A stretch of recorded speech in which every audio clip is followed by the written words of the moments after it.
के साथ, तो किसी न किसी वे में वो बता दें। और उसकी डेली रूटीन जो होती है, दिन प्रतिदिन की जो उसका बिहेवियर है, उसका जो दिनचर्या है, उसका बहुत, ये नहीं कि हम अपने काम में बिजी हैं, काम है, हौज पौज है, सब कुछ है, वो सब है, बट हमारी बच्ची से बढ़कर हमारी बच्ची के जीवन से है। बच्चे, मैं लड़कों की भी बात कर रही हूँ, मैं तो लड़की की बात नहीं करती, मैं दोनों की बात कर रही हूँ। जो हमारे बच्चे हैं उसके बारे में बात कर रही हूँ, उनके साथ क्या हो रहा है, अगर आप ध्यान रखेंगे तो आपको पता चलता है। वो बहुत अच्छा, बहुत एनर्जी के साथ खेलता कूदता था, वो मुझे बहुत शांत क्यों बैठा। आप सोचते हैं अरे आज उसका मूड सही नहीं है, नहीं, आप सारा काम छोड़ के बैठे, उसके साथ कन्वर्सेशन करें, डायलॉग करें। मेरा मानना है जब आप बातचीत करेंगे और फ्रेंडली माहौल में बचपन से ही बच्चे, और कुछ चीजें जैसे सेक्सुअल ऑर्गन के बारे में बचपन से बता दें, जैसे आपको उसमें 4 पार्ट बताए थे कि ऐसे ऐसे जगह पर कोई टच करता है सही, टेंशन सही नहीं, वो छोटे से बताए। और आप उसको कुछ ऐसे कर, आपको भी ऐसे छूता है क्या, जैसे उन्होंने पूछा है। आज हमारे पास इतना बिजी हम लोग अपने बच्चों के साथ, और कई आपने देखा कि जो सुपर स्टार थे उनके साथ भी सेक्सुअल हरासमेंट होता था बचपन में। वो जब 20 साल 25 साल बाद उनको अपना अंदर का जो तकलीफ था उसे बयान किया, जो पेन था, लेकिन वो सिर्फ पेन नहीं होता है। एक बच्चे के साथ जब ये होता है 18 साल से नीचे के, उसकी पूरी दुनिया खत्म कर देते हैं। जब उसका बचपना हो जाता है, उसका बचपना छीन लेते हैं, और इसमें पूरा समाज उसके साथ उसके जिम्मेदार होते हैं। जैसे अगर उस माँ ने कदम उठा लिया होता, वो गाँव नहीं गई। अगर कोई पड़ोसी ने कदम उठा लिया होता, वो गाँव नहीं गई। और कहीं ना कहीं मुझे लग रहा था कि जिस दिन वो मुझे मिली थी उसी दिन मुझे कदम उठा लेना चाहिए। लेकिन हम लोग जब तक किसी चीज़ को क्लियर साउंड पे में नहीं जाते हैं, मतलब क्लियर नहीं पता हो इसके साथ कौन करता है, तो हम जल्दी से उसको बाहर नहीं बात को फैलाते हैं। तो सबको याद है कौन सा वो नंबर है, हेल्पलाइन नंबर? हाँ, 1099। इसके साथ ही मैं कहूँगी कुछ भी याद ना रहे तो 112 100 नंबर पे देंगे तो वो ट्रांसफर कर देंगे 112। पहले 100 नंबर सबको याद करता था, पुलिस हेल्पलाइन 112 पे भी आप कॉल कर सकते हैं, वो ट्रांसफर कर देगा। ठीक है। DCPCR NCPCR जो 2 संस्था है, वो भी बच्चों के लिए जो बॉक्स थे वो भी बनाए गए।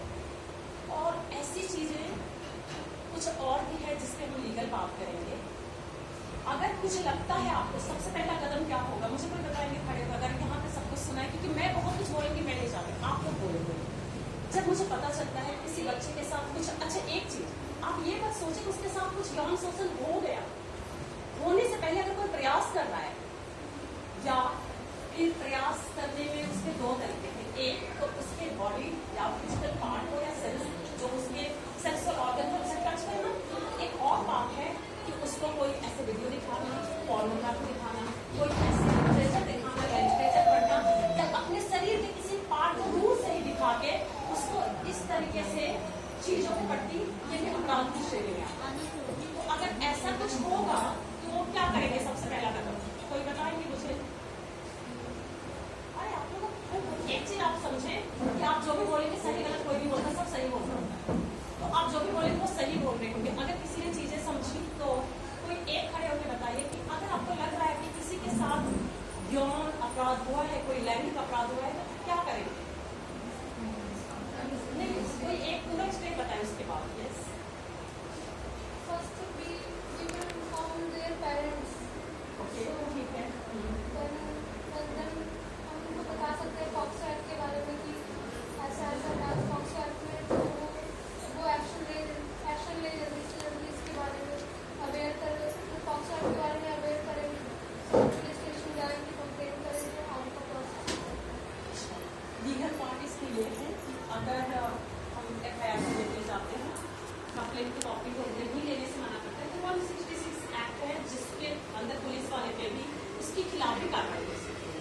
तो पुलिस वाला, और आपने देखा होगा पुलिस वाले एक सिविल ड्रेस में जाता है, बच्चा डर जाएगा। यस, आपको इसे 109 पे कॉल करना है, फिर वो जो है एक मैम भेजेंगे उनको, सिविल ड्रेस में आएंगे। तो ऐसा होता है ना, वर्दी में डर जाते, मतलब कोई भी जैसे नेबरहुड होते हैं, पुलिस आ गई बहुत अच्छा है ना, तो इस चक्कर में जैसे सिविल में आएंगे, उसके बाद वो सबसे पहले मेडिकल चेकअप करेंगे, उनकी काउंसलिंग करेंगे। उसके बाद जब ये पता लग जाएगा, क्योंकि सबसे पहले होता है कि पता लगना चाहिए कि ऐसा हुआ है, अगर वो 24 आवर्स के अंदर ही हो रहा होता है। 164 का जो बयान होता है कोर्ट में मजिस्ट्रेट के सामने, वो होएगा। सबसे पहला वही है कि FIR करेगा वो पुलिस जो है, वो सिंपल का ताकि बच्चों को ये ना लगे पुलिस अब ऐसे ही डर जाएंगे। उसके बाद सेकंड प्रोसेस होता है, फिर क्या करेंगे? उसके बाद MLC हो, हाँ, मेडिकल, उसका हाँ, जब मेडिकल होगा उसके बाद में फिर होने के बाद जब लग जाएगा कि हाँ ये हुआ है, प्रूफ हो गया, उसके बाद में फिर मजिस्ट्रेट पे करेंगे, तब उनको अब डायरेक्टली बयान दर्ज होगा। बयान दर्ज जब होगा तो उसकी भी दो स्थितियां हैं। अगर कोई बच्चा ऐसा है जो माइंड से कंसेंट नहीं है, मतलब या तो विकलांग है या फिर उसकी बुद्धि कम है या मंद बुद्धि है, तो उसके लिए उनको समझने वाले जो स्पेशल साइड के लिए लोग होते हैं वो होंगे, वो उनको समझेंगे और उसके भाव या उसके बात करने के तरीके से बताएंगे। आगे उसके बाद फिर मैम जब मजिस्ट्रेट में केस होगी तो उसको दिखा रहे मेडिकल जो हुआ है उसको एग्जामिनेशन लेके मजिस्ट्रेट के पास में केस होगी, फिर केस होने के बाद में फिर उनके पास पहुँचेंगे।